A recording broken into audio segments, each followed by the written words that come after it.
Hello friends, welcome to our channel study knowledge. Friends, আজকে আমরা শতকরার একটি অঙ্ক নিয়ে এসেছি। অঙ্কটি খুবই গুরুত্বপূর্ণ অঙ্ক। এইরকম অঙ্ক বিভিন্ন ধরনের এক্সামের ক্ষেত্রে এসে থাকে। তাহলে অঙ্কটি চলো শুরু করা যাক। ফ্রেন্ডস, প্রশ্ন আছে আমাদের, কোনো পরীক্ষায় 50% পেয়ে পাস করা যায় যদি কোনো পরীক্ষার্থী 250 নাম্বার পেয়ে 50 নাম্বারের জন্য পাস করে, তবে মোট পরীক্ষার নাম্বার কত? ফ্রেন্ডস, আমাদেরকে মোট নাম্বার বার করতে হবে। এই অঙ্কটিকে আমরা দুটো নিয়মে সমাধান করার চেষ্টা করব। তাহলে ফ্রেন্ডস, চলো শুরু করা যাক 1 নম্বর নিয়মটি।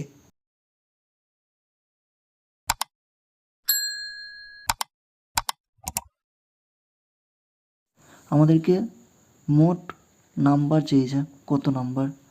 প্রথম নিয়মটা তাহলে শুরু করি। বলেছে 250 নাম্বার পেয়ে 50 নাম্বারের জন্য পাস করে। 50 নাম্বারের জন্য পাস করে, সে যদি 50 নাম্বারটা পেতো না তাহলে কিন্তু সে 200 নাম্বার পেত, আর 200 নাম্বারে সে কিন্তু পাস করতো না, সে ফেল করতো। তাহলে 250 মাইনাস 50, 250 নাম্বার পেয়ে 50-এর জন্য পাস করে। তাহলে মোট নাম্বার আমরা বার করবো 250 মাইনাস 50 ইন্টু 100। 50% পেয়ে পাস করা যায়,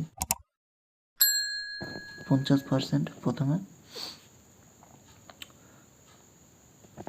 তাহলে আমরা জানি যে 250 থেকে 50 বাদ দিলে হয় 200।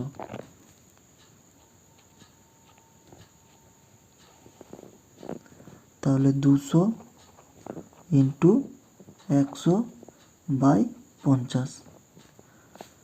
এই শূন্য আউট, 5 4 20। তাহলে আমাদের উত্তর আসছে 400।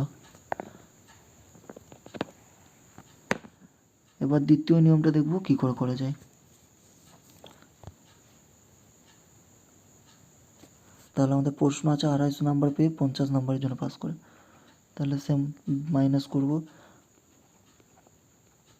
তাহলে আমাদের আসছে কত? 200।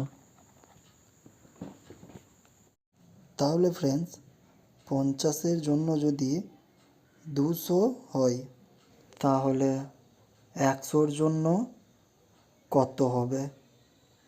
আমরা এবার এদের দুজনকে সমান করব। সমান করতে গেলে আমাকে 2 দিয়ে গুণ করতে হবে। তাহলে 2 দিয়ে গুণ করলাম, এলো আমাদের 100। এবার আমরা 50-কে 2 দিয়ে গুণ করেছি, তাই এসছে আমাদের 100। তাহলে সেম আমরা এতেও করব। 200-কে যদি 2 দিয়ে গুণ করি তাহলে উত্তর আমাদের আসছে 400। এবার দেখো আমাদের দুদিকেই সমান হয়ে গিয়েছে, উত্তর পেয়েছে আমাদের 400। আর এটাই হচ্ছে আমাদের অপশান সি।